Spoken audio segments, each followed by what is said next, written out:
cash, ya cash, kemudian setelah cash, kemudian ada account receivable atau piutang, kemudian ada persediaan, ada aktiva lancar lainnya, atau ada kadang-kadang surat berharga ya. Jadi apa saja unsur modal kerja menurut gross konsep itu ada cash, piutang, cash, marketable sekuritas, surat-surat berharga, piutang dan persediaan. Itu umumnya itu ya, cash. Itu modal kerja. Tapi kalau the net konsep, kita harus kurang dulu aktiva lancar dikurangi dengan hutang lancar.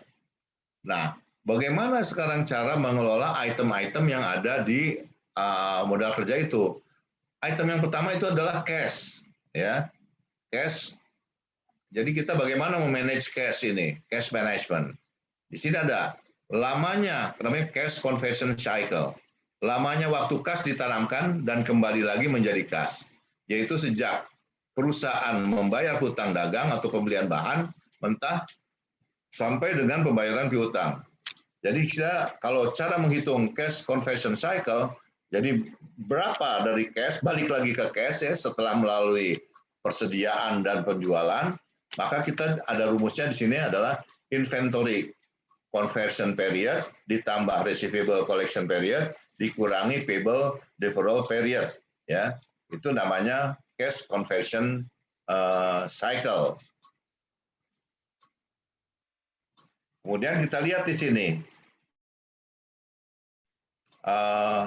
cash conversion cycle, caranya inventory conversion cycle conversion period itu day per years, jadi kita katakan kita asumsikan 1 tahun 365 dibagi inventory turnover. Inventory turnover Bapak lihat dan Ibu bisa lihat di ilustrasi yang lama ya. Kemudian ditambah 46 day sales outstanding, kemudian dikurangi term pembayaran daripada hutang jangka pendek. Itu 30. Jadi cash conversion cycle-nya itu adalah 92. Artinya cash itu pada saat cash dibelikan cash dibelikan inventory dijual secara kredit keluar piutang, kemudian hasil pembayaran itu dibayarkan hutang, itu periodenya adalah 92 hari ya. Kemudian apa tujuannya kita melakukan cash management? Untuk menyediakan cash yang cukup bagi kebutuhan transaksi sehari-hari, tetapi tidak boleh berlebihan, ya.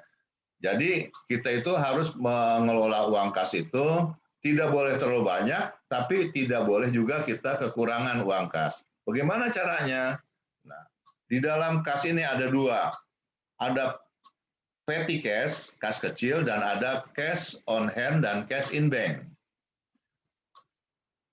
Kalau petty cash itu adalah biaya-biaya kas yang digunakan untuk membiayai pengeluaran-pengeluaran yang sifatnya kecil tapi rutin, ya, kecil tapi rutin. Misalnya sering melakukan fotokopi, ya, beli buat minum ya, konsumsi yang kecil-kecil tapi sering recurring gitu ya, beli bensin gitu. Nah itu dibiayain oleh petty cash, karena kalau kita harus punya tuh petty cash itu, nah itu ada sistemnya kalau di akuntansi nanti, tapi Bapak nggak usah terlalu dalam ke sana, ada sistemnya. Jadi bagaimana cara memprediksi petty cash ya supaya operasi perusahaan itu tetap berjalan lancar. Nah, kalau yang besar-besar itu dibiayai bisa dikeluarkan melalui bank, bisa transfer, bisa bayar ya pakai tarik giro ya, macam-macam. Tapi dari bank itu yang besar. Tapi kalau yang kecil dibiayaikan oleh petty cash atau kita sebut dengan kas kecil. Nah, di sini kas itu kalau kita pegang tidak akan mendapatkan earning, tidak ada laba ya. Itu hanya untuk membiayai sehari-hari aja. Jadi perlu untuk mendanai transaksi atau operasi perusahaan sehari-hari, kemudian safety stock of cash dapat mengurangi perlunya line of credit. Jadi kalau kita punya kas yang cukup, ya, itu kalau ada kekurangan misalnya, kita minta line kredit kepada bank misalnya, tapi itu akan kita tarik kalau kita butuhkan saja.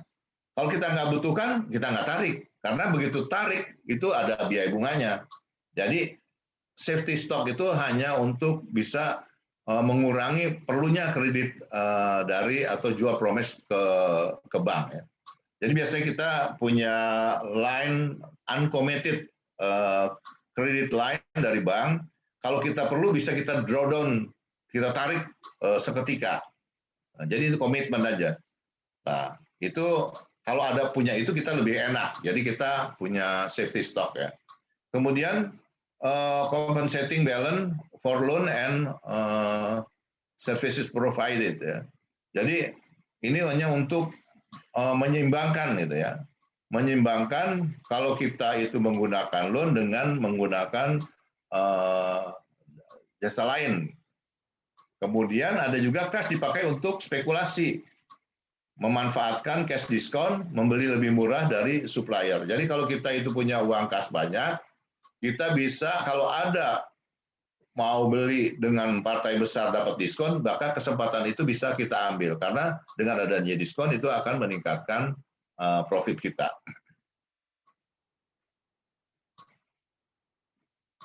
Nah, ini kenapa bahwa uang yang kita pegang itu harus kita minimize, jangan terlalu banyak.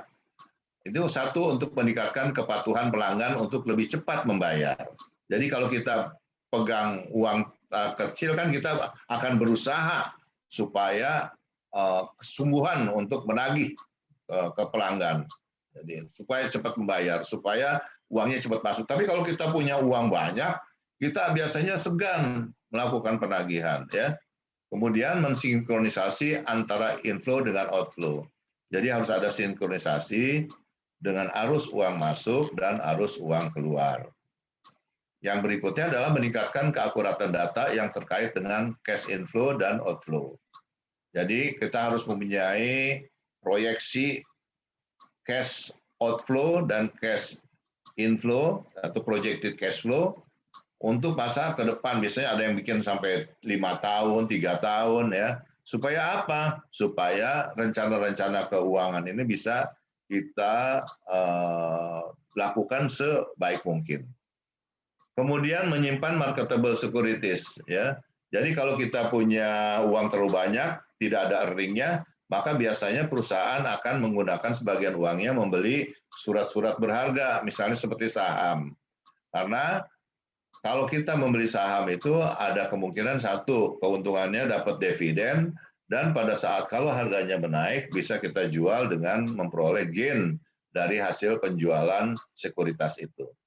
Ketimbang daripada kita menaruhnya atau memegang per cash. Tapi ini juga harus hati-hati ya, jangan sampai nanti market sekuritasnya salah beli. Bisa ada kemungkinan rugi juga kalau marketable securities ini. Jadi harus hati-hati cari yang mempunyai prospek yang baik. Karena setiap ada earning yang kita harapkan lebih besar, selalu kita akan menghadapi resiko juga yang lebih besar. Kemudian cash budget. Apa itu keutamaannya daripada cash budget? Kalau kita buat suatu proyeksi pada cash, bikin cash budget, anggaran kas, atau kita sebutnya biasanya projected cash flow. Itu mempunyai tujuan forecast cash flow inflow. Jadi kita bisa memforecast kapan uang masuk, kapan uang keluar, dan berapa saldo daripada uang kas itu pada suatu periode tertentu. Dan kalau ada kekurangan, kita bisa mengetahui, oh kita perlu adanya rencana penambahan pinjaman. Kebutuhan itu dipenuhi dengan pinjaman. Atau untuk dana untuk investasi. Gitu. Nah itu bisa kelihatan di situ, kita kurang atau enggak. Kalau kurang kita harus rencana, biasanya pinjam dari bank. Jadi dengan adanya perencanaan cash yang baik, inflow outflow, maka cash management itu nanti likuiditas itu bisa kita jaga dengan baik. Karena kalau likuiditas itu adalah masalahnya masalah reputasi. Kalau kita itu misalnya ditagih hutang, terus kita nggak bisa bayar, itu reputasi kita jelek. Begitu juga kewajiban kita kepada bank. Ada kewajiban kepada bank, bayar bunga, tapi cash management kita buruk, maka nantinya akibatnya akan menurunkan reputasi. Padahal reputasi itu dalam dunia usaha itu sangat penting, ya, sangat penting. Kemudian waktu, ya. Jadi dengan adanya cash budget kita bisa tahu kapan diperlukan, ya, uang kas dan kapan harus tersedia, baik itu harian, mingguan maupun bulanan, atau secara 1 tahun. Nah, ini bisa kita manage dengan baik kalau kita punya cash budget atau cash projection. Nah, ini hanya contoh dari cash budget. Biasanya cash budget itu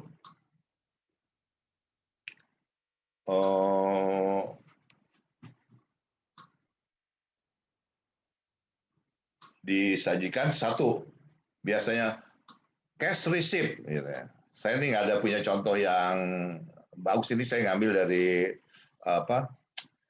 PDF-nya literatur. Jadi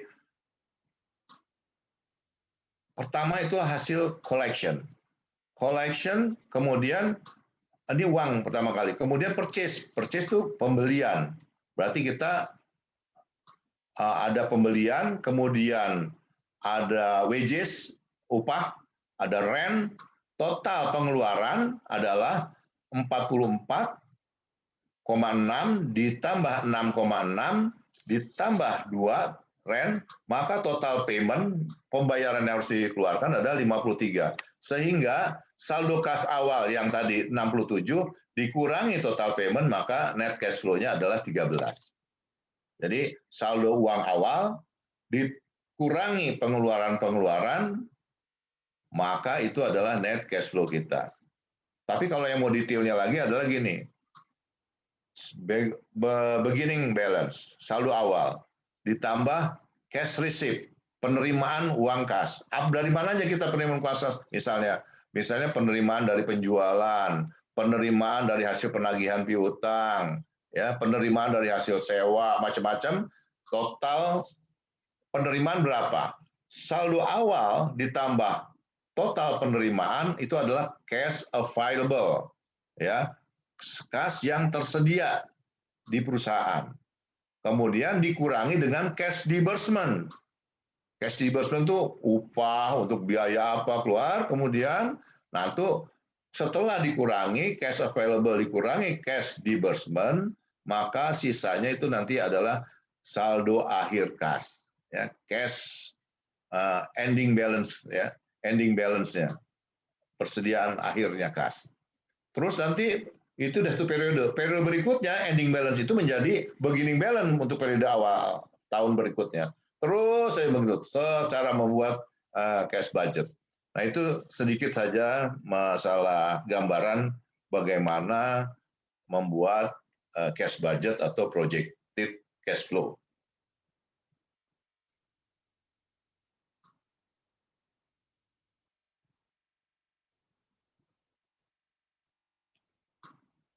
Nah, tadi kita punya net cash flow adalah 13,857. Sekarang misalnya cash start of, jadi ini saldo kas nih benar-benar 3.000. Belum ada di borrowing, tidak ada pinjaman. Kemudian ditambah tadi net cash flow 13 yang di slide sebelumnya. Menjadi kumulatif cash yang tersedia adalah 16. Nah, less target cash 1.500.000. Jadi surplus adalah 15.357. Ini kurang lebih gambaran sedikit masalah cash budget. Saudara sering di dalam laporan rugi laba ada ada perkiraan namanya depreciation, ya, biaya penyusutan. Biaya penyusutan itu adalah salah satu biaya yang tidak ada cash out-nya. Depreciation expenses itu adalah biaya yang tidak ada pengeluaran kasnya. Kalau yang lain itu ada, ya, biaya apa keluar, biaya gaji, biaya bensin, biaya umum, semua keluar. Tapi kalau biaya penyusutan itu tidak ada cash-nya, ya, tidak ada uang cash keluarnya. Jadi di dalam membuat projected cash flow, depreciation itu tidak diperhitungkan, ya, sebagai pengeluaran. Meskipun demikian, biaya penyusutan itu dapat dijadikan sebagai cost deduction yang berakibat pada perpajakan, ya, bisa dijadikan sebagai pengurang pendapatan, ya, tetapi bukan cash outflow. Nah, itu dampaknya kalau kita memasukkan biaya depresiasi, maka pajak kita akan lebih kecil.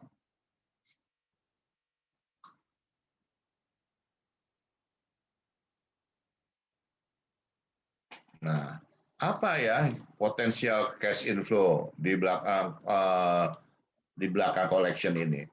Short term bank loan. Jadi kalau kita itu kekurangan cash, maka kita harus punya short term bank loan atau proceed from the sale of fixed asset. Kita bisa jual aset. Jadi kalau kita itu mengalami kesusahan likuiditas, terutama masalah cash, maka kita bisa pinjam bank loan. Yang kedua, bisa kita jual fixed asset. Bisa yang ketiga, bisa kita terbitkan jual stok atau menerbitkan bond, ya.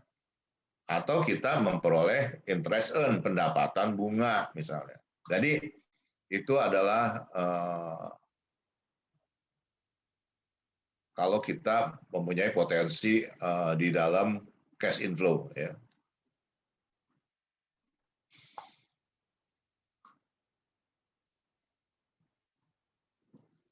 Nah, kemudian sekarang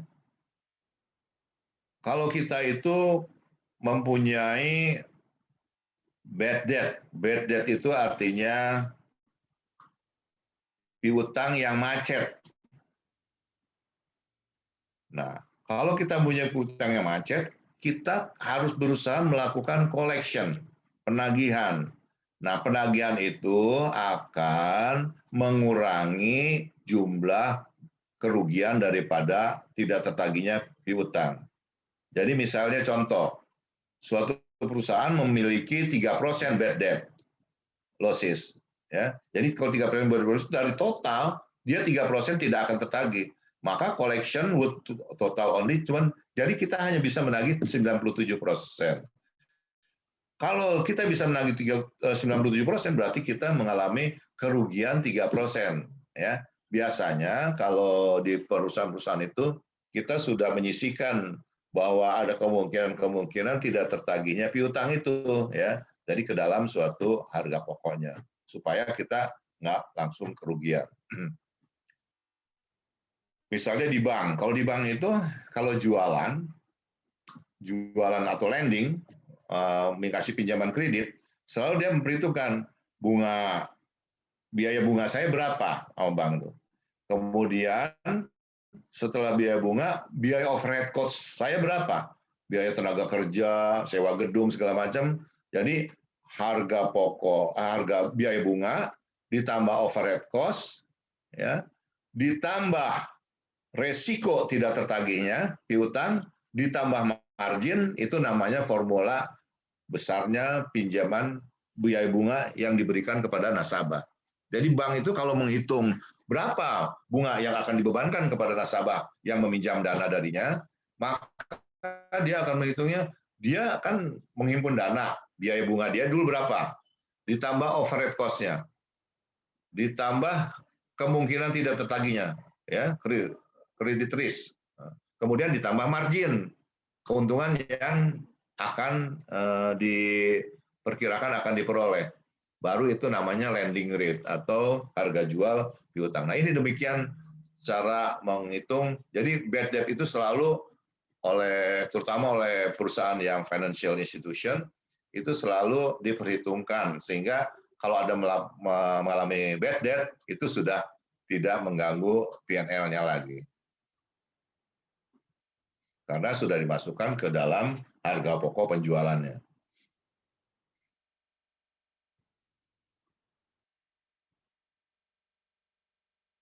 Nah, ini nggak usah dulu ya. Sampai sini ada yang mau ditanyakan, silakan.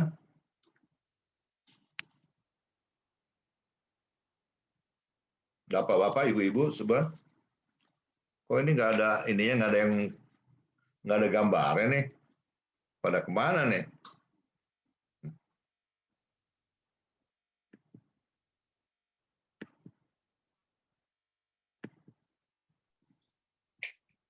Izin Prof bertanya. Ya. Ya, kaitannya dengan ya kebetulan nih slide ini. Tadi untuk mendapatkan potensial cash itu salah satunya tadi disebutkan kita bisa peminjaman, kemudian menjual aset, kemudian bond ya. Bond. Nah, dari beberapa poin ini terus yang terakhir interest earn ya. Dari poin bond sama jual aset, Prof, kira-kira kapan kita sebaiknya memilih misalnya dalam kebutuhan modal ini, kapan kita sebaiknya memilih bond saja atau kapan kita sebaiknya memilih jual aset saja gitu? Mana kira-kira yang kondisi apa yang memungkinkan untuk pemilihan penambahan modal gitu, Prof? Oke, baik.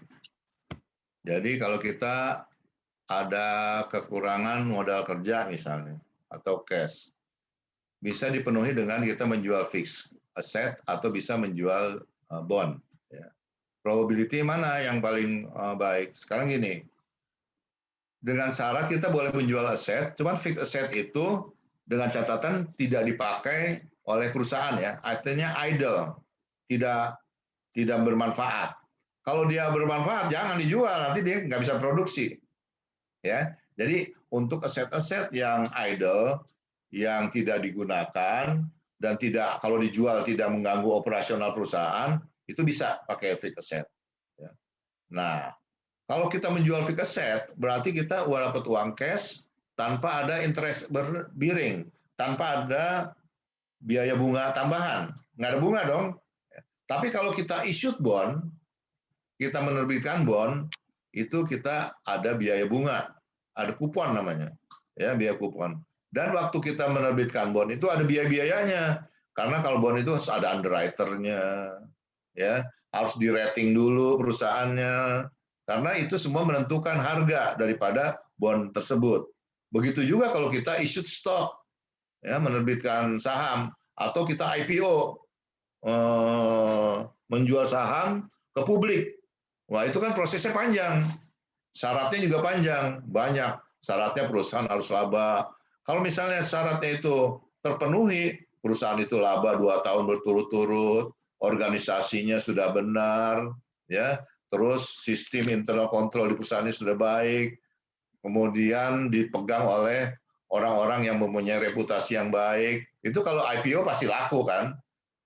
Nah, itu lebih baik IPO. Karena kalau IPO stock, berarti kita dapat dana, ya, cash, dan itu stok juga tidak ada biayanya. Nanti kalau kita untung, kita bagi aja dividen bentuk kepada investor-investor itu. Tapi kalau bond, itu harus bayar kupon. Nah, mana yang lebih murah? Nah, itu kita lihat di sini. Biasanya kalau jual tergantung dari jumlah yang diperlukan. Kalau jumlah yang diperlukan itu sudah bisa terpenuhi dengan menjual fixed asset, ya fixed asset. Kalau masih kurang, di-combine. Fixed asset juga jual, tambah juga bond. Ya. Kalau fixed asset itu, wah jangan deh sayang, karena punya prospek bisa harganya di kemudian hari bisa naik. Ya, itu pertimbangan-pertimbangan yang perlu diperhatikan di dalam suatu perusahaan, di dalam mengenerate cash inflow ke perusahaan. Itu aja, Pak. Ada lagi yang mau ditanyakan? Baik, sementara ini cukup dulu, Prof. Ya, Terima kasih, Prof. ya saya mau pindah ke topik aja. Kita mau pindah ke, karena kalau ini terlalu detail nanti ini bukan Bapak dan Ibu kan nggak semuanya ambil konsentrasi. Nanti begitu dikonsentrasi kita bisa lebih detail lagi ya. Sekarang saya mau pindah topik dulu sebentar ya. Saya stop share dulu ya.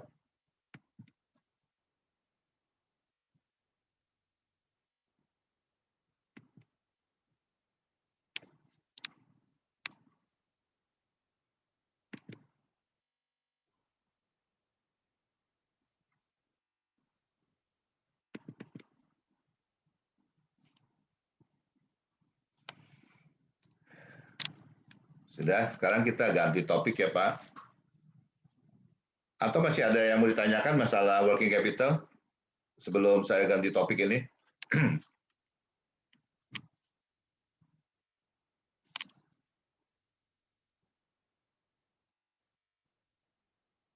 Maaf Pak, saya mau coba bertanya Pak. Ya Pak Wahyu, silakan. Tentang biaya penyusutan Pak. Nah, kalau biaya penyusutan ini kan untuk aturannya itu seperti apa ya? Kan bisa aja kalau misalkan kita beli, kenapa kan nggak kita bayar aja langsung di depan? Dan untuk menentukan kita untuk menggunakan biaya penyusutan ini seperti apa aturannya Pak? Pak Wahyu, itunya dari mana? S1-nya di mana? Saya teknik informatika Pak. Oh, teknik informatika. Nah, gini. Jadi saya bisa jelasinnya, bisa tahu. Gini Pak, Bapak kalau punya komputer, ya komputer. Komputer itu kalau menurut ilmu keuangan, itu kan waktu Bapak pakai, dia mengeluarkan jasa kan, berjasa kepada Bapak kan. Ya, betul. Ya, Bapak bisa menikmatinya. Tapi dia kan punya umur kan, umur ekonomis. Nah, Ya, Bapak ya. perkirakan tuh, kira-kira umur ekonomisnya berapa sih? Kalau di ilmu akuntansi itu harus ada perkiraan umur ekonomis. Contohnya, oh ini 5 tahun deh. Artinya apa umur ekonomis? Artinya setelah 5 tahun kita anggap bahwa komputer itu kalaupun jalan biayanya sama manfaatnya udah gedean biayanya. Makanya dia disebut dengan umur ekonomisnya habis. Oke, kita bersepakat bahwa komputer katakan umur ekonomisnya 5 tahun. Oke, nah Bapak di dalam melakukan usaha ya suatu usaha, semua komponen-komponen yang bermanfaat di dalam menjalankan perusahaan itu harus diukur dengan uang. Misalnya gini, wah ini komputer ini selama 5 tahun, umurnya 5 tahun, harganya katakan komputer itu 100 saja. Dia umurnya 5 tahun, berarti dia setiap tahun memberikan jasa kepada saya 100 dibagi 5 sama dengan 20. Setiap tahun itu dia memberikan jasa kepada saya 20. Ya, saya harus bayar kan? Ya, harus bayar. Ya. Nah, jasa yang diberikan itu harus saya bebankan sebagai biaya 20. Setiap tahun 20. Sehingga pada nanti umur 5 tahun saya sudah mempunyai biaya penyusutan sebesar 100. Dan lawannya kalau di akuntansi itu adalah accumulated depreciation of fixed asset. Jadi akumulasinya. Jadi saya punya tuh dana akumulasi ya. Kalau dalam ilmu keuangan itu kita punya uang 100 ya, 100 dari hasil menyisihkan biaya-biaya tadi. Untuk apa? Dulu waktu zaman Belanda dibilangnya ini adalah untuk membeli kembali pada waktu komputer itu sudah habis umur ekonomisnya. Jadi saya punya dana 100 karena kan setiap ini saya sisihkan. Ya, di dalam rugi laba disisihkan, tapi secara cash flow nggak keluar. Karena saya keluarnya udah aja cuma 100 pada saat beli aja. Ya. Nah, Kenapa? Nah, itu jam Belanda itu buat nanti beli kembali, replacement. Nah, kemudian sekarang itu tidak di dalam ilmu akuntansi. Dia itu memberikan jasa. Jasa itu kita alokasikan ke dalam biaya. Berapa alokasi biayanya? Itu adalah sebesar 20 per tahun sampai umurnya 5 tahun gitu loh. Itu namanya biaya penyusutan. Nggak bisa biaya penyusutan ini dipukul di depan, nggak bisa. Jadi biaya penyusutan itu adalah menghitung jasa komputer itu dialokasikan ke dalam biaya. Sama seperti mobil. Kalau kita beli mobil, perusahaan beli mobil, itu ada penyusutannya. Ya. Nah, penyusutan itu depreciation, kalau bahasa Inggrisnya itu depreciation expenses, biaya depresiasi, penyusutan. Jadi, katakan dia 2 tahun umur ekonomisnya kalau kendaraan. Nah, kalau kendaraan 2 tahun berarti dia disusutkan setiap tahunnya, misalnya belinya 100, setiap tahunnya berarti 50. Selama 2 tahun jadi 100. Nah, kalau udah kumpul 100, ceritanya nih 100 ini buat beli lagi 100. Tapi itu pemikiran dulu ya waktu masih Belanda ya, pemikiran. Jadi dulu namanya pembiayaan kita itu ilmunya tuh. Bukan bukan financial management, tapi pembiayaan. Jadi ilmunya begitu, pengganti gitu, replacement cost. Nah, sekarang enggak. Itu di dalam akuntansi dia mobil itu memberikan jasa setiap tahunnya ya dengan melalui alokasi biaya sebesar 50 gitu loh. Jadi depreciation itu adalah alokasi biaya. Tapi tidak keluar ya biayanya. Jadi kalau Bapak nanti ngelihat di cash flow statement, mana ya biaya depresiasi itu nggak ada. Ya, nggak ada. Oke. Ya, Ada baik, lagi?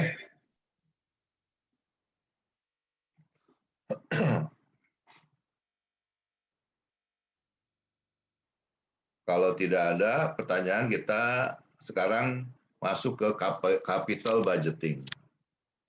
Penganggaran modal. Kenapa dibilang penganggaran modal? Karena apa? Karena ini pengeluaran-pengeluaran yang jumlahnya cukup besar.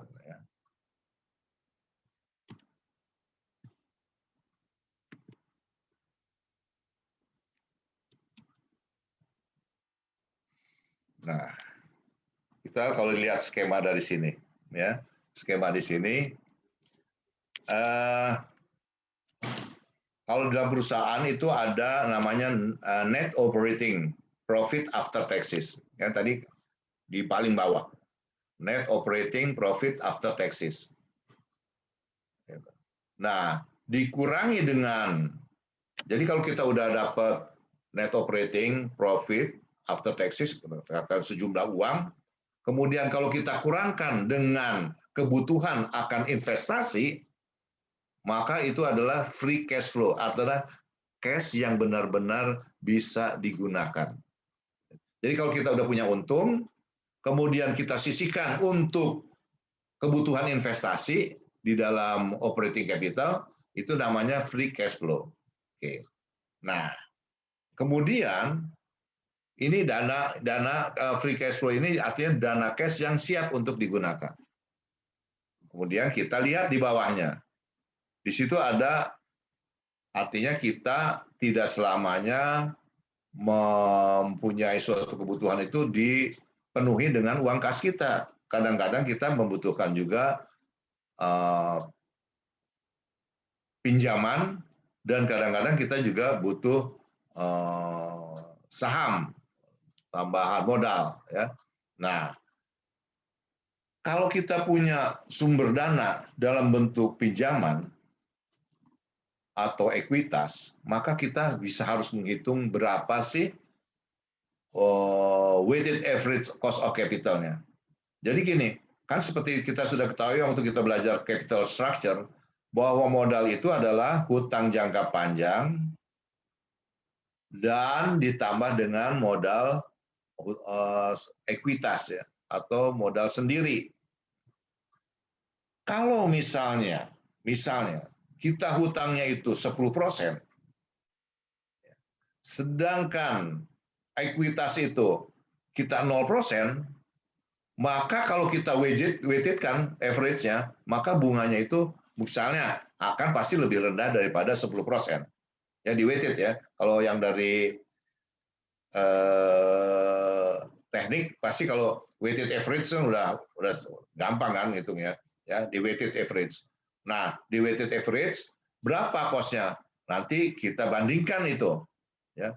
Nah, kalau kita dapat penuhi free cash flow ditambah juga dengan tambahan modal dari hutang dan modal, maka kita akan melihat berapa value daripada cash flow kita itu. Nanti kita akan lebih jelas lagi gambaran ini kalau kita pelajari apa itu namanya capital budgeting. Nah, apa itu capital budgeting? Capital budgeting menganalisis penambahan aktiva tetap. Jadi kita kalau melakukan penambahan aktiva tetap itu pasti biasanya jumlahnya besar. Dan umur ekonomisnya lebih dari 1 tahun. Bisa 10 tahun, bisa 5 tahun. Misalnya saudara beli tanah atau bangun gedung, beli gedung kantor, nah, atau beli mesin yang harganya cukup material jumlahnya, itu kita sebut dengan capital budgeting. Capital budgeting itu merupakan keputusan jangka panjang, jadi harus hati-hati. Sekali kita mengambil keputusan salah, maka dampaknya akan panjang ini. Kalau salah, ya, dan sukar diperbaikinya. Oleh karena itu harus hati-hati dari awalnya. Kenapa? Karena dia jangka panjang dan melibatkan pengeluaran dana yang cukup besar. Jadi sekali kita fail, misalnya begini, saya pernah ini mengalami salah satu perusahaan bekerja di salah satu holding company dulu. Dia beli pabrik karton, ya, dia punya pabrik karton. Mesinnya itu dia beli dari Cina, ya. Pada waktu itu ada alternatif dari Jepang dan Cina. Cuman Jepang itu mahal. Jadi waktu itu diputuskan oleh bos saya itu beli Cina. Padahal kita sudah kasih tahu hati-hati. After sales service-nya bagaimana. Kalau rusak onderdilnya, spare part-nya gampang nggak diperolehnya. Ternyata tahun pertama semua berjalan lancar. Tahun kedua mulai ya mesinnya bermasalah. Terus kita minta untuk perbaikan teknisinya. Teknisinya itu datangnya lama, sehingga banyak idle mesinnya. Kita mengalami kerugian, ya. Kemudian kalau spare part-nya itu tidak available, harus pesan dulu, ya. Nah, umur ekonomisnya juga lebih pendek. Akibatnya totalnya kita akan rasanya udah jadi berat gitu. Artinya produksinya tidak sesuai dengan target, ya, mesinnya umur ekonomisnya rendah, dan ini akan menimbulkan kerugian yang cukup besar. Karena kalau dijual lagi itu mesin udah susah, yang beli juga udah harus spesifik pengusaha yang bergerak di bidang pabrik karton. Nah, oleh karena itu kesalahan di dalam menentukan capital budgeting ini dampaknya luar biasa, ya, bisa membuat kesulitan jangka panjang kepada perusahaan. Jadi harus hati-hati di dalam menentukan capital budgeting ini. Nah, tahapan dalam capital budgeting. Kita harus mengestimasi cash flow, inflow dan outflow. Jadi waktu kita itu melakukan investasi, katakan beli mesin, ya, itu adalah investasi, initial investment. Uang yang pertama kali kita keluarkan, outflow. Kemudian mesin itu kan menghasilkan nanti ada cash inflow kan. Nah, ini cash inflow-nya berapa? Itu harus kita estimasikan. Sehingga kita nanti bisa mengetahui di dalam capital budgeting ini investasi kita ntar ujungnya bakal nguntungin nggak sih? Kalau misalnya ujungnya, ini kan sebelum dibeli nih, sebelum dibeli, ya, sebelum dibeli kita melakukan analisis ini. Ya. Nah, ternyata hasilnya menguntungkan misalnya. Kalau menguntungkan berapa jumlah penguntungannya? Terus kita punya lagi proyek lain. Kalau kita beli atau investasi di tempat yang berbeda, bagaimana itu cash inflow-nya? Jadi kita sebelum melakukan investasi yang cukup besar, kita harus mempunyai simulasi, proyeksi-proyeksi kira-kira investasi yang akan kita lakukan itu menguntungkan atau tidak. Kalau misalnya menguntungkan jumlahnya berapa, ya. Nah, nanti ada teknik-tekniknya. Jadi menilai resiko dari cash flow tersebut, kemudian menentukan biaya modal, cost of capital. Jadi modal itu ada biayanya, ya. Cost of capitalnya berapa. Nah, kemudian menghitung net present value atau internal rate of return.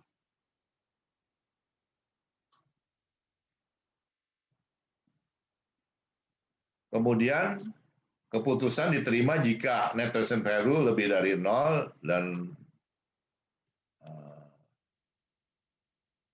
dan atau IRR di atas weighted average cost of capital. Jadi kalau misalnya hasil kita lebih besar, tingkat suku bunga IRR-nya itu lebih besar daripada tingkat suku bunga biaya modal, maka itu proyek itu bisa diterima. Misalnya gini, saya pinjam 10 bunganya, 10%. IRR-nya kalau saya di atas 10%, itu proyek bisa diterima. Ya, artinya proyek itu menguntungkan. Di proyek itu ada dua kita ambil kesimpulannya ya. Ada yang namanya sifatnya proyek independen. Proyek independen. Jika cash flow dari proyek yang satu tidak dipengaruhi oleh diterima atau dipilihnya proyek yang lain. Jadi kita tidak ada alternatif. Kita hanya satu, ya hanya satu aja. Kalau muncul eksklusif project, ini kita kalau ngambil yang satu kita tinggalkan. Ya, satu kita tinggalkan. Jadi nggak bisa tuh, apa yang dua-duanya nggak bisa. Ya, ini hanya simulasi aja main-mainnya gitu.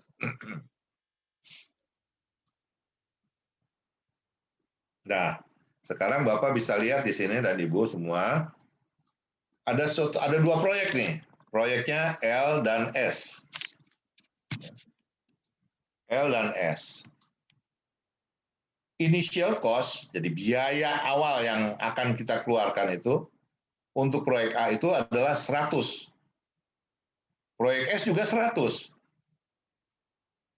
Cuman perkiraannya dari proyek ini, cash flow-nya itu, tahun pertama untuk proyek L itu cuma 10.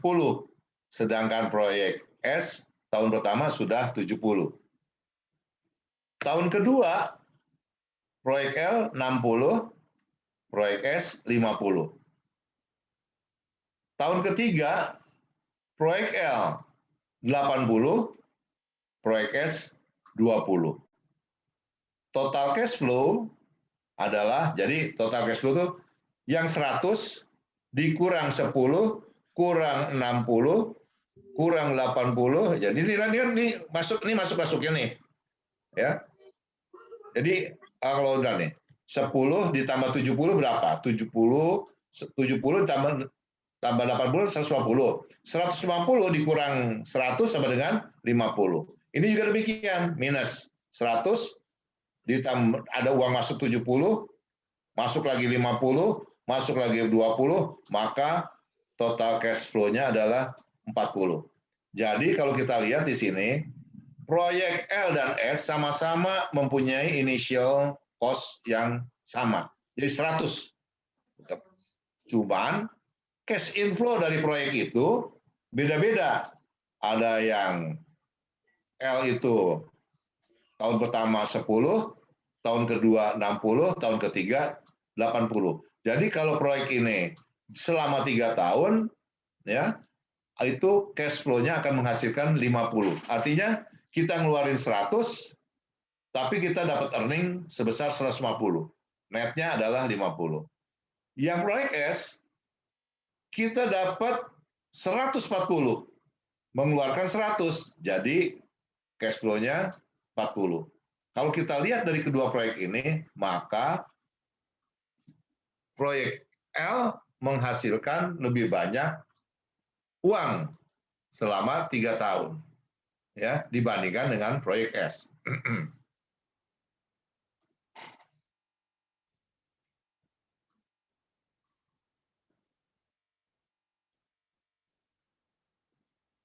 Nah, di dalam pemilihan proyek itu ada kita sebut namanya metode payback period. Nah, payback period. Jadi berapa biaya yang bisa kembali? Payback period ya. Terus menjumlahkan arus kas masuk,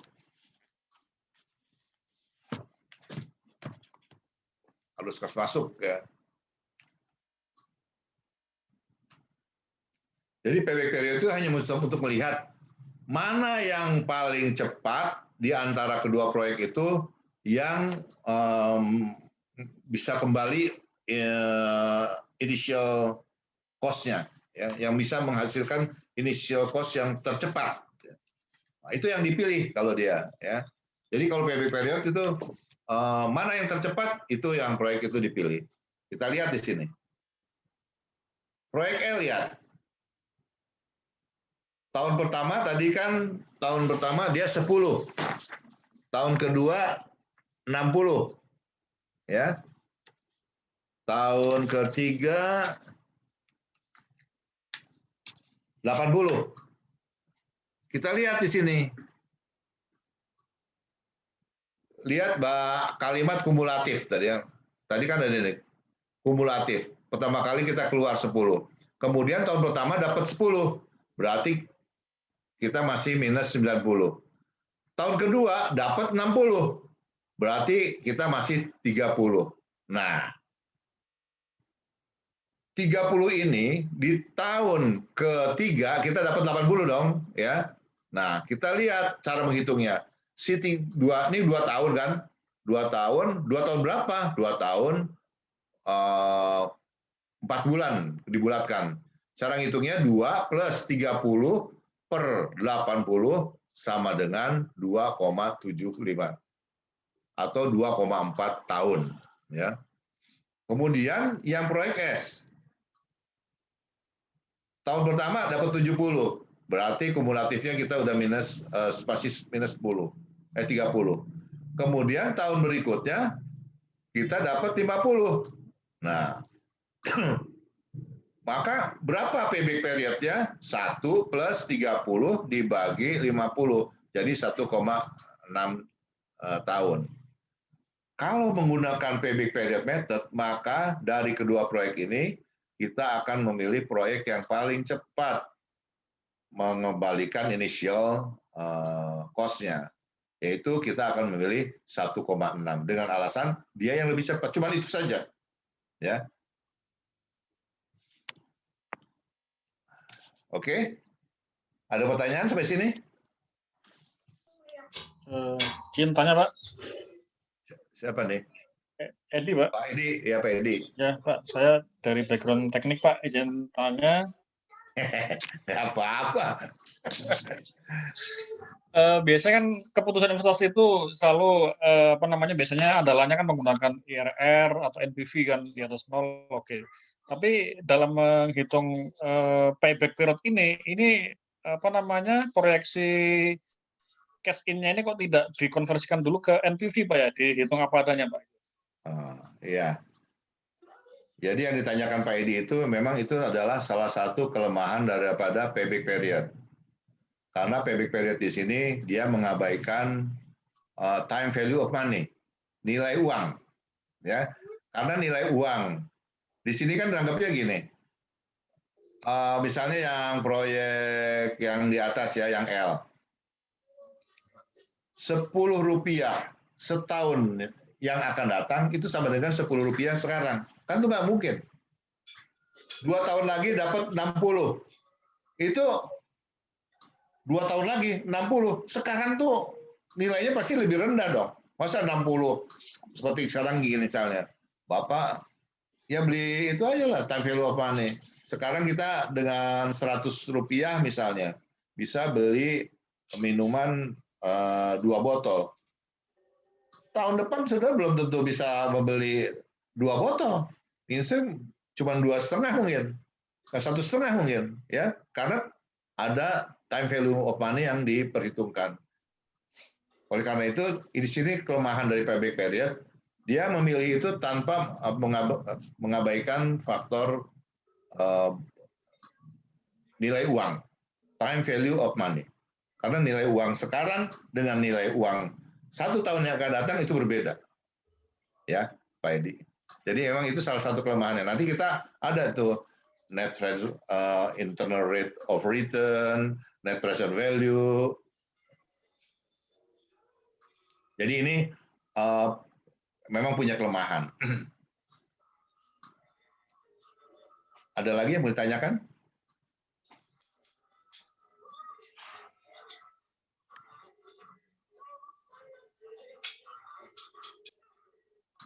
Nah, ini tadi kelebihan dan kelemahan daripada payback. Kelebihannya menunjukkan indikasi resiko dan likuiditas proyek. Mudah dihitung dan mudah dimengerti. Ya. Kemudian kelemahannya mengabaikan time value of money. Mengabaikan cash flow yang terjadi setelah payback period. Ya. Jadi dia setelah payback period, uangnya berapa masuk? Dia diabaikan sama dia. Jadi kelemahannya adalah payback period itu 1, time value of money diabaikan, kemudian penerimaan setelah payback period diabaikan, ya.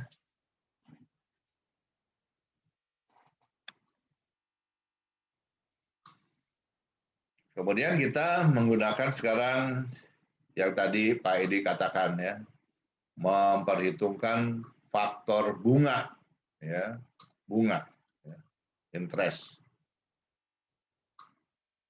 Ini di dalam simulasi ini, kita masih tetap menghitung bahwa tahun pertama kita dapat 10, tahun kedua dapat 60, tahun ketiga dapat 80.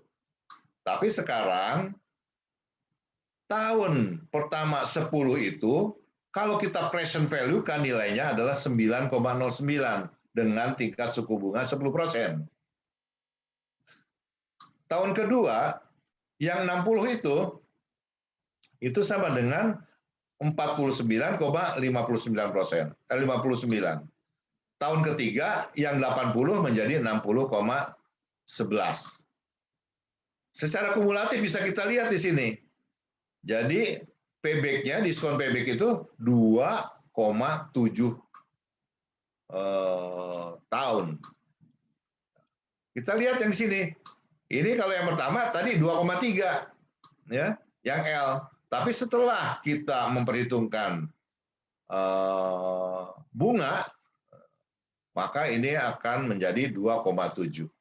Ya. Jadi beda yang tadi 2,3 dan menjadi 2,7. Karena kita memperhitungkan time value of money yang kita nilai sekarang 10%. Jadi akan terjadi perbedaan, ya, dari sudut payback-nya, dari sudut payback. Tapi ini bukan untuk memilih, ya, belum. Ini hanya dari payback aja sudah beda. Jadi kalau kita menghitung memasukkan unsur bunga, maka payback period-nya akan berbeda. Yang kedua pun demikian. Ya, tahun pertama 70. Kalau kita present value-kan, yang 70 itu menjadi 63,64. Tahun kedua 41,32. Tahun ketiga 15,03. Maka secara kumulatif bisa terlihat di bawah, dan diskon payback-nya adalah 1,88 years. Kita lihat yang payback period yang tanpa bunga itu 1,6, maka ini juga akan lebih panjang, jadi 1,8. Nah, rumusnya akan ini present value, kemudian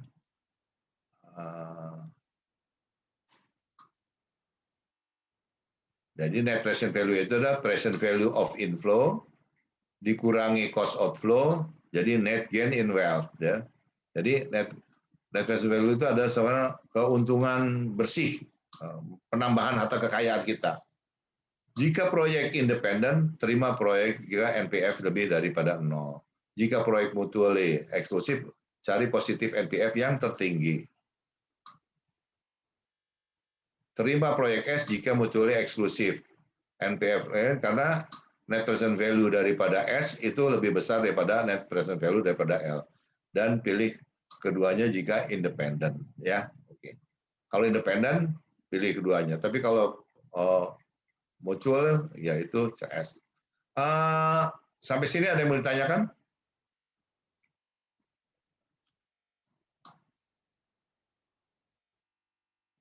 Nanti saya akan kasih soal, tapi soalnya menyusul aja ya. Nanti saya hubungi Tri untuk kasih ke grup untuk kita bahas minggu berikutnya.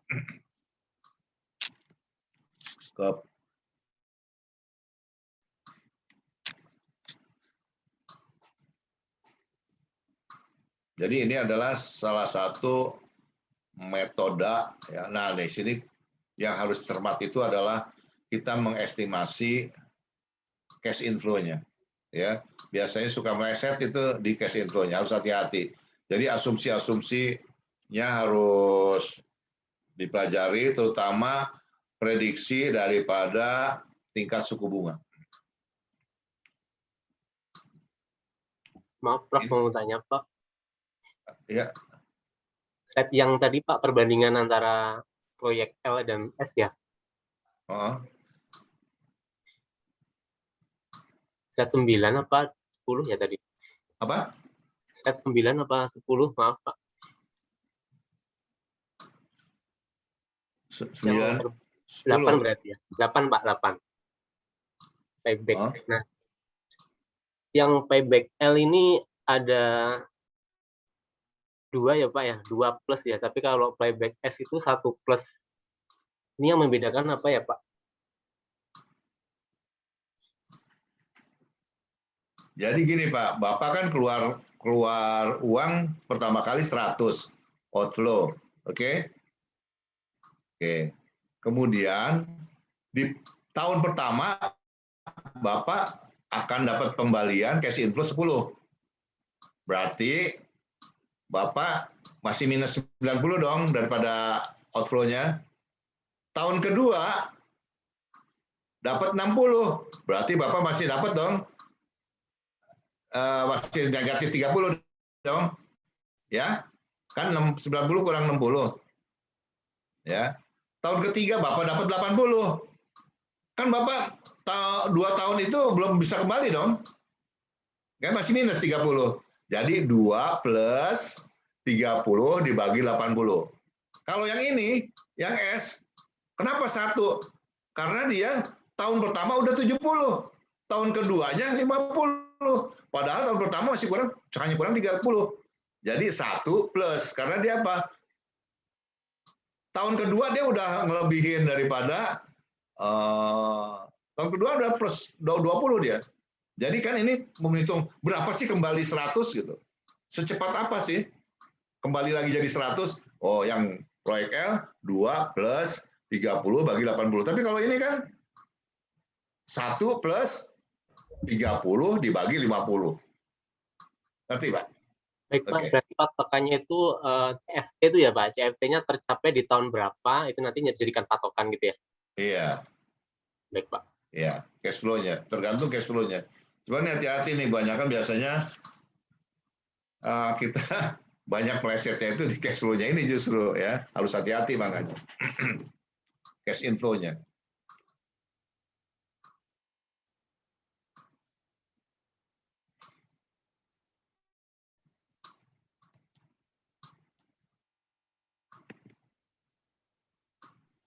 Izin Prof, tanya lagi.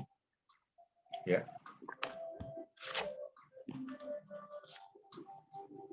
Prof, untuk cash flow tadi, kalau berjalan waktu tadi kan ada bunga ya tadi, time of value. Nah, untuk pengurangan tersebut itu bisa juga masuk kategori biaya penyusutan nggak untuk dari modalnya gitu, Prof? Enggak. Biaya penyusutan enggak ada, Pak. Ini cash inflow, Pak. Jadi kalau cash itu adalah, kalau depreciation itu adalah, penyusutan itu adalah biaya yang tidak mengeluarkan cash. Tidak ada biaya depreciation yang berdampak ke cash.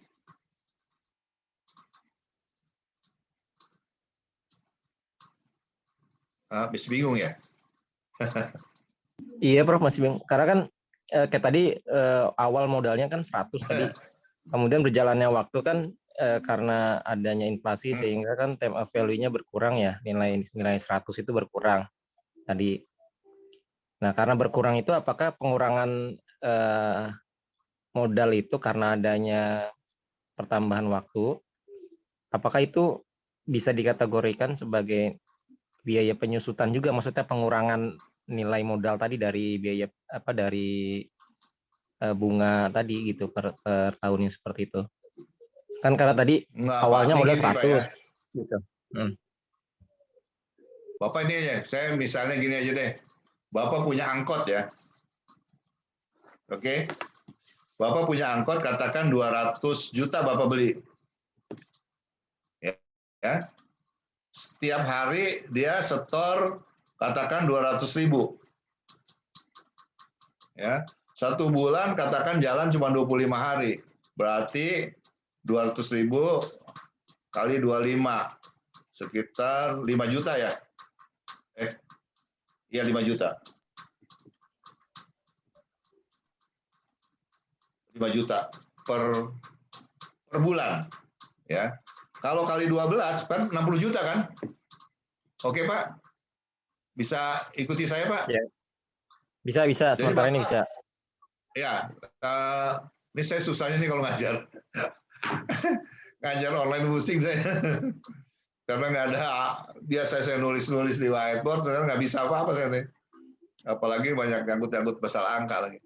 Jadi saya gini aja, Bapak bayangkan Bapak sekarang punya angkot, beli angkot 200 juta. Oke? Itu inisial cost Bapak, 200 juta. Kemudian Bapak jalanin dong, ya. Pokoknya saya nggak mau tahu, bilang sama supir, kamu setiap hari harus store 200.000. Berarti kalau 25 hari kerja, saya 1 bulan 5 juta dapat. Inflow masuk ke kita. Ke saya. Berarti 1 tahun kan kali 2. Jadi 1 tahun saya dapat 60 juta. Oke. Tahun kedua, saya juga segitu, 60 juta saya proyeksikan. Tahun ketiga, 60 juta juga. Berarti saya udah dapat berapa tuh? 180 juta ya tahun ketiga. Tahun keempat, saya sudah dapat 240 juta. Inisial saya 200 juta. Berarti udah melampaui dong. Nah, saya pengen tahu, berapa sih saya yang 200 itu bisa kembali dalam jangka waktu berapa? Tahun pertama baru 60. Tahun kedua baru 60 lagi. Tahun ketiga jadi 180. Nah, berarti kan keempat udah kelewatan 240. Berapa? Ya, kekurangannya tadi kan tadi 180 ya. 180 kan kurang 20. 20 dibagi 60 ya, itu sama dengan sepertiga kan? Sepertiga tahun 4 bulan. Berarti uang saya yang 200 itu akan kembali dalam jangka waktu 3 tahun 4 bulan gitu loh. Jadi hanya untuk mengetahui saya berapa tahun sih uang saya kembali, dan yang dipilih adalah yang paling cepat. Nah, tapi tadi kan Pak Edi bilang, oh Pak, kok itu nggak ngitung present value? Nah, Pak Edi itu sudah memasukkan unsur time value of money, ada biaya bunga di situ, ya, ada biaya bunga. Nah, nanti itu karena ini memang payback period itu kelemahannya di situ. Jadi dia milih itu mana yang cepat, makanya dihitung sama dia. Kan tadi saya bayar 200 beli angkot, tapi tahun pertama saya dapat 60 dong. Tahun kedua saya udah jadi 180. 120, tahun ketiga 180. Nah, tahun keempat 240 kan. Kalau saya ditanya, kapan kamu dapat lagi 200? Ya tadi kan kurangnya 20, baru 3 tahun tuh 180. 20 dibagi 60 sama dengan sepertiga tahun. Jadi 3 tahun, sepertiga tahun itu akan kembali uang Bapak yang 200. Untuk yang khusus bemo aja. Ya, yang khusus angkot, sorry. Ya, jadi itu pikiran itu hanya itu aja Pak. Mana yang cepat itu yang. Jadi kita hanya menghitung mana yang cepat. Nah, itu tadi kita proyeksikan hasil daripada angkot kita. Ini enggak, ini proyek gitu Pak. Jadi kalau tadi kan saya sama aja 60. Nah, ini enggak. Tahun pertama 70, tahun kedua 50 misalnya yang di layar itu. Tahun ketiga 20, saya 100. Nah, berarti saya tahun pertama dapat 70. Tahun kedua saya dapat 120, lebih dari 100. Untuk dapat 100 berapa? Berarti saya 36 ini udah present value tadi. Bukan. Sorry. Yang ini ya. Nah, 30 dibagi 50 gitu. Yang ini nih. Kalau tadi kan saya ini 60, 60, 60. Nah, ini enggak. Tahun pertama yang L 10, tahun kedua 60, tahun ketiga 80. Yang S tahun pertama 70, tahun kedua 50, tahun ketiga 20. Jadi tadi ilustrasi saya tiap tahun tambah sama tadi 60, 60, 60. Tapi bisa dibeda-bedain juga bisa, ya. Gimana Pak Suryanto udah? Ya, iya Pak Prof. Nah, jadi untuk mengukur seberapa cepat pengembalian modal gitu ya Prof ya dari modal awal tadi. Jadi kalau kita suruh milih, kalau milih proyek L apa proyek S yang akan diambil? Nah, kalau payback period yang tercepat 1,6. Jadi dia yang cepat. Padahal misalnya kalau ada proyek yang hasilnya setelah jangka waktu payback period habis gede, salah dia milihnya gitu. Makanya tadi ada kelemahannya kan. Payback period itu kelemahannya satu, mengabaikan faktor bunga, sama mengabaikan kalau ada proyek yang hasilnya baru diperoleh yang besarnya itu setelah payback period habis, masa payback period.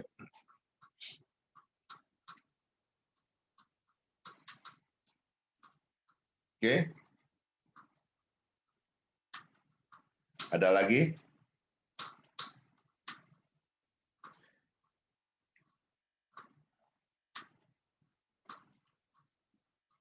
Kalau enggak, kita lanjutkan ke metode berikutnya.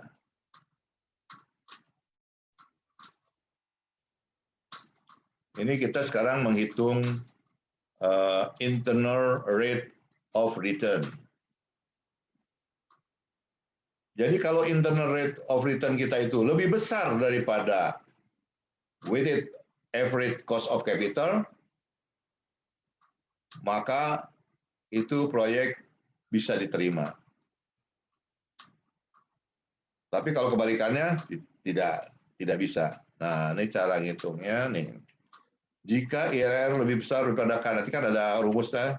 Ini, nah, ini nanti di nolkan NPV-nya, jadi IRR-nya akan keluar nanti dapat ya, dimasuk rumus. Nanti saya akan kasih contoh di dalam bentuk apa. Jadi sebelum saya kasih soal, nanti rumus-rumus saya kasih. Bapak kan yang kebanyakan dari ilmu pasti itu mudah sekali. Nanti tinggal masukin ke Excel juga bisa ya. Ada rumusnya. Kalau dulu ada tabel-tabel tuh, tabel bunga ya, tabel bunga. Tinggal lihat tabel, kalau di buku-buku literatur dulu masih ada tuh tabel internal rate of return itu. Tahun pertama berapa present value, sorry. Tahun kedua, tahun ketiga dengan tingkat suku bunga yang beragam-ragam. Nah, kalau sekarang ada di komputer, dah tinggal masukin formulanya, keluar nanti angkanya. Jadi di sini nanti akan kita keluar IRR-nya yang keluar, ya, internal rate of return-nya. Berapa sih tingkat return-nya itu? Nah, kalau tingkat return-nya itu lebih besar daripada biaya modal kita, atau WACC kita sebut, weighted average cost of capital, maka proyek itu bisa kita terima.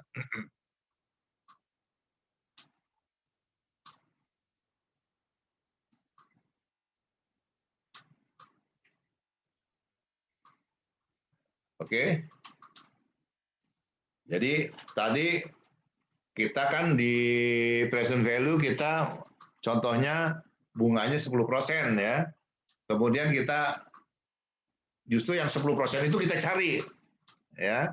Berapa IRR-nya? Nanti IRR itu dibandingkan dengan WACC-nya.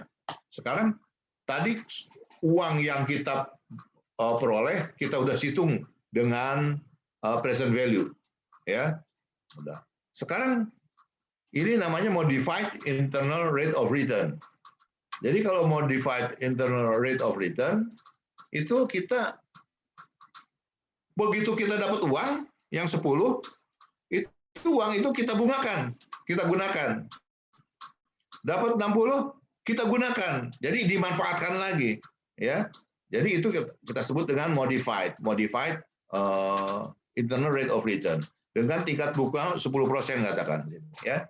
Kita lihat di sini, pada tahun pertama tadi ilustrasinya kita akan mendapat 10, tahun kedua 80, tahun ketiga 80. Kita lihat yang 10 ini kita bungakan, bunga berbunga ya, kompon. Jadi tahun pertama 10, ini kalau manual ya, 10 kali 10% itu kan 1,1 rupiah, sorry, 1 rupiah. Kemudian si 11 rupiah itu yang tadinya 10 kan jadi 11 dong tahun kedua. Kemudian dibungakan lagi 10%. Itu nanti akan keluar 1,1. Jadi totalnya 12,1. Kalau yang tahun kedua 1 tahun aja. Jadi totalnya di sini adalah 5 cash inflow-nya totalnya itu adalah 158,1. Berapa MIRR-nya? Nah, kita hitung di sini. MIRR adalah 16,5. Jadi uang yang kita peroleh tadi kita manfaatin lagi, kita bungakan lagi. Kalau tadi kan asumsinya begitu dapat udah aja dapat. 60 juga kita dapat. Nah, sekarang di modified internal rate of return-nya dengan membungakan si 10 ini. Jadi kita dapat 158. Kita bandingin nih kemudian.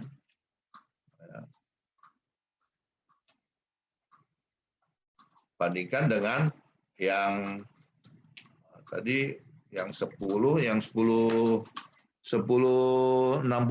itu kan proyeknya L. Nah, kita bisa hitung juga untuk proyek yang S yang seperti ini. Nanti dibandingkan mana MIRR-nya yang lebih besar. Ini hanya yang proyek L. Jadi caranya begitu kita dapat 10, kita bungakan ke tahun ketiga. Dapat yang 60, kita bungakan ke tahun ketiga. Kalau tahun ketiga begitu 80 nggak bisa dimanfaatkan. Jadi total pada akhir periode kita dapat nilainya 158. 158 itu berapa sih MIRR-nya atau internal rate of return-nya itu adalah 16,5. Ada yang mau ditanyakan sampai sini?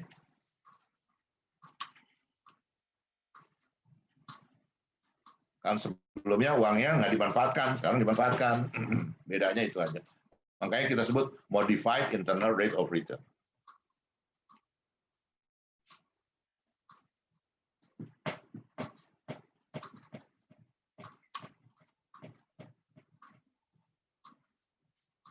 Nah, yang perlu diketahui juga, Pak, di sini, hati-hati kalau mempunyai proyek-proyek jangka panjang. Ya, proyek-proyek jangka panjang itu jangan sampai dibiayai oleh dana-dana yang pendek. Kadang-kadang tuh pengusaha-pengusaha suka begitu, gambling. Ya, dia punya pinjaman jangka pendek dari bank, ya, katakan setahun. Janjinya bisa di rollover setahun lagi, rollover setahun lagi. Nah, proyek kita ini panjang 5 tahun misalnya.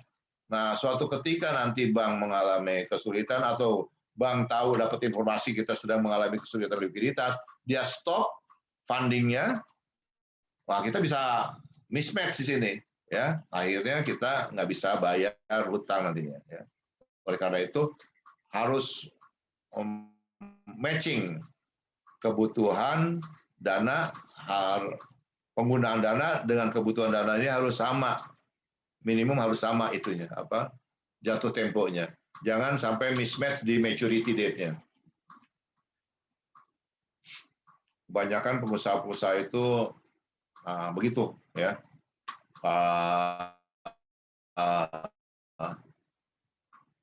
Banyak yang mengalami kesulitan likuiditas karena dia perencanaan keuangannya kurang baik.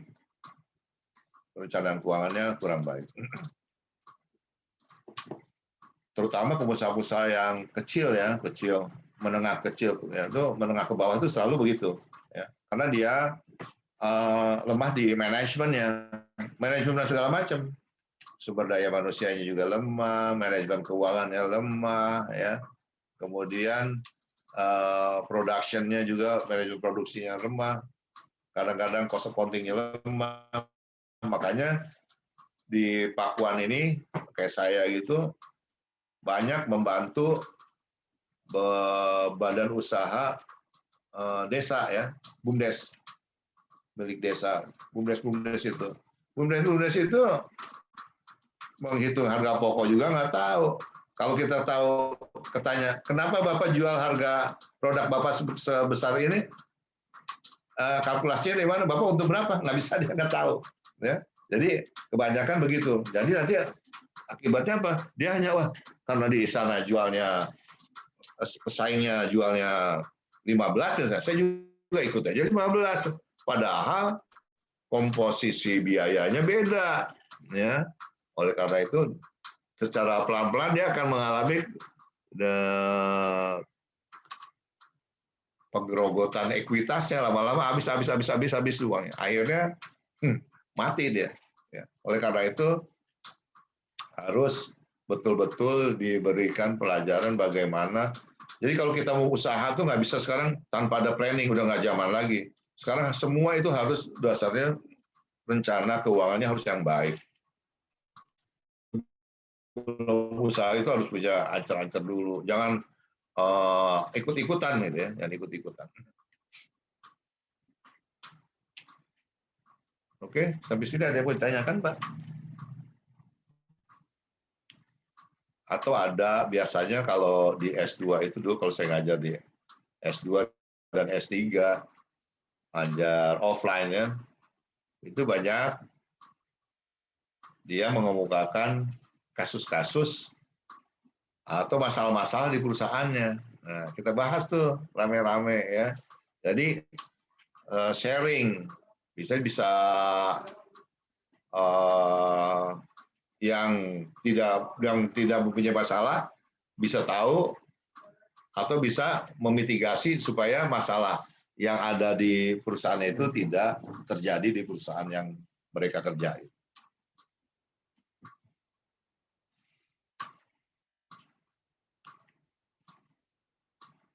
Ini Pak Bong Wingki ya, ininya apa? Komtinya ya. Nanti Pak Bong saya kirim tugas ya lewat Pak Bong, nanti Pak Bong aja yang share ya, lewat Pak Tri nanti ya, tata usaha saya. Oh baik, nanti saya minta ke Pak Tri ya Pak ya? Iya, nanti di share aja, terus minggu depan kita bahas. Baik Pak. Ya.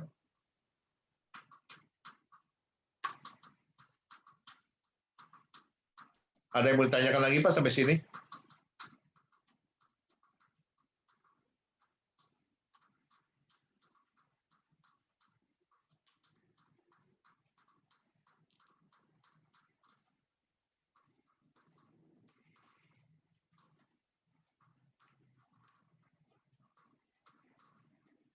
Jadi di sini kenapa kita menggunakan modified internal rate of return kalau dibandingkan dengan IRR?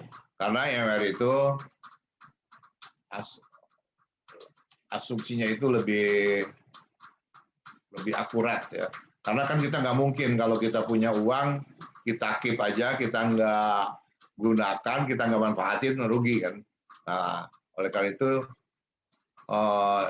MR itu juga menghindari problem-problem daripada IRR yang ada. Kemudian manajer bisa membandingkan rate of return ya, dibandingkan dengan biasanya MIRR itu lebih baik daripada IRR saja. Karena apa? Di IRR itu kan uang yang kita terima di cash inflow itu kita nggak gunakan, nggak kita manfaatkan untuk earning. Nah, kalau ini dimanfaatkan untuk earning. Sehingga hasilnya itu bisa lebih maksimal. Nah, ini ada usulan proyek. Ya. Bisa di sini lihat misalnya di sini ada harga mesin 200.000, biaya pengiriman 10.000, biaya pemasangan 30.000. Berarti di sini kita initial investment kita itu adalah 200 nanti ya ditambah 10 ditambah 30. Oke. Sama kalau di akuntansi bilangnya begini kalau saya, Bapak beli baju berapa? Beli baju harganya 200.000. Waktu beli 200.000 itu menuju ke supermarketnya itu pakai apa? Pakai angkot. Bayar angkot berapa? 10.000. Jadi kalau ditanya berapa harga daripada baju itu, kita bilangnya 200 ditambah 10.000. Karena apa? Si 10.000 itu adalah merupakan biaya untuk memperolehnya. Ya, biaya untuk memperoleh baju itu. Jadi dikapitalisir kalau di akuntansi. Jadi kalau ditanya berapa harga baju? 210, bukan 200. 200. Karena apa? Ada biaya untuk memperolehnya. Sama. Kalau harga mesin 200, mesinnya aja, masangnya ya. Jadi sampai dia itu biaya pengiriman nanti semua nanti digabung ini menjadikan initial investment 240. Kemudian ada ini juga perubahan modal kerja, persediaan barang jadi naik, utang dagang naik, kemudian perubahan pada operasi perusahaan, penjualan per tahun dari 60, 80, 100 dan 100. Masing-masing per unit harganya $2. Biaya variabel 60% dari penjualan. Umur mesin 4 tahun. Penyusutan garis lurus, straight line. Jadi kalau mesin itu harganya 100, 4 tahun berarti tiap tahun dia 25, tadi 200 ya? 200, kalau 100 umur 4 tahun 25, 25, 25. Kalau 200 50, 50, 50. Jadi kalau straight line itu garis lurus itu sama. Karena ada yang declining balance method, ada declining itu saldonya penyusutannya lama-lama menurun. Besar, kecil, kecil, kecil. Ada yang straight line, ada yang rata setiap tahun sama. Nilai sisa 25.000. Jadi kalau ada nilai sisa Bapak kurangi dulu. Misalnya Bapak beli tadi mesin 200. Nilai residunya 25. Maka yang disusutkan itu 200 dikurangi 25 dibagi 4 setiap tahun itu. Kemudian tarif pajak 25%, WACC 10%.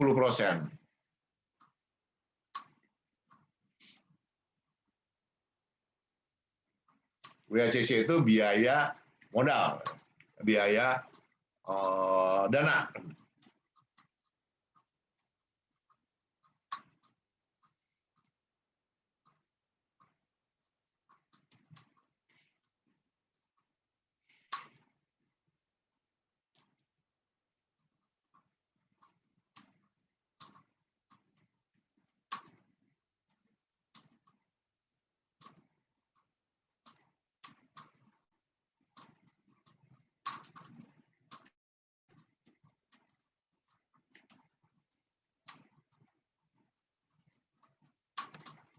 Nah, ini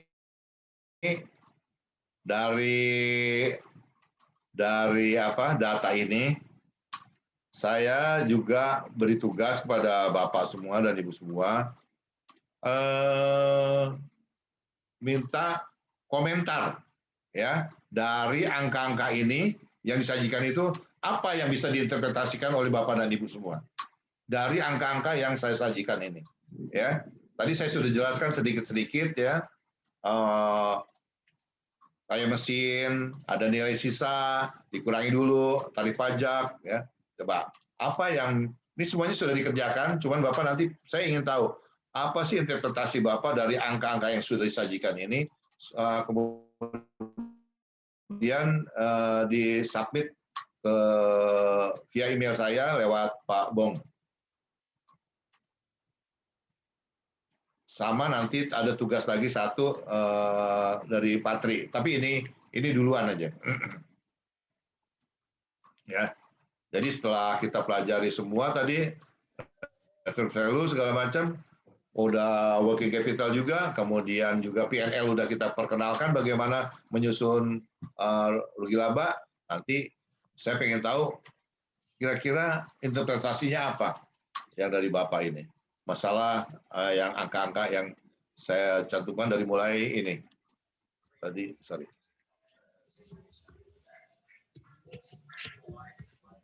Nah ini dari mulai usulan proyek, coba.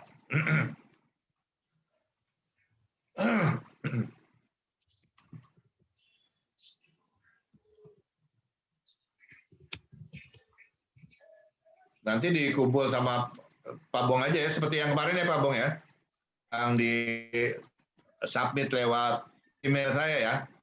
Baik, Pak. Dikumpulkan di Pak Bong aja, kemudian minggu depan kita bahas ini, interpretasinya apa, kemudian ada lagi satu soal dari Patri, nanti disubmit ke Pak Bong ya. Mudah-mudahan hari Selasa bisa deh Pak Bong saya kirimnya. Baik, Pak. Ya. Terima kasih. Ada lagi pertanyaan sebelum saya tutup?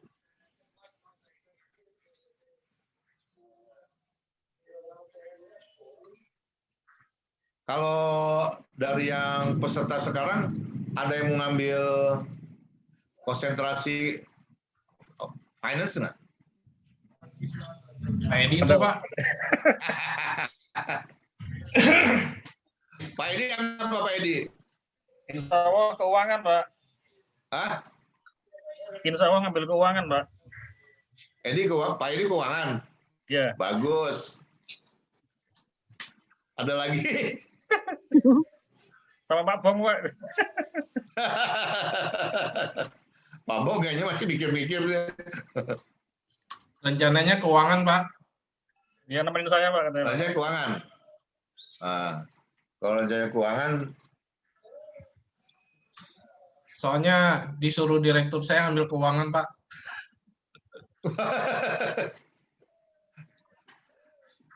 nanti kalau keuangan di konsentrasi kita bisa lebih detail ya. Kalau ini terlalu detail nanti ada yang ngambil konsentrasi keuangan, kasihan nanti. Oke, kalau nggak ada pertanyaan lagi kita akhiri saja ya. Suara saya ini juga udah habis. Oke, sampai minggu depan lagi ya, Bapak-Bapak dan Ibu. Oke, sekian dari saya. Assalamualaikum warahmatullahi wabarakatuh. Waalaikumsalam warahmatullahi wabarakatuh. warahmatullahi wabarakatuh. Terima kasih, Prof. Terima kasih, Prof. Terima kasih, Prof.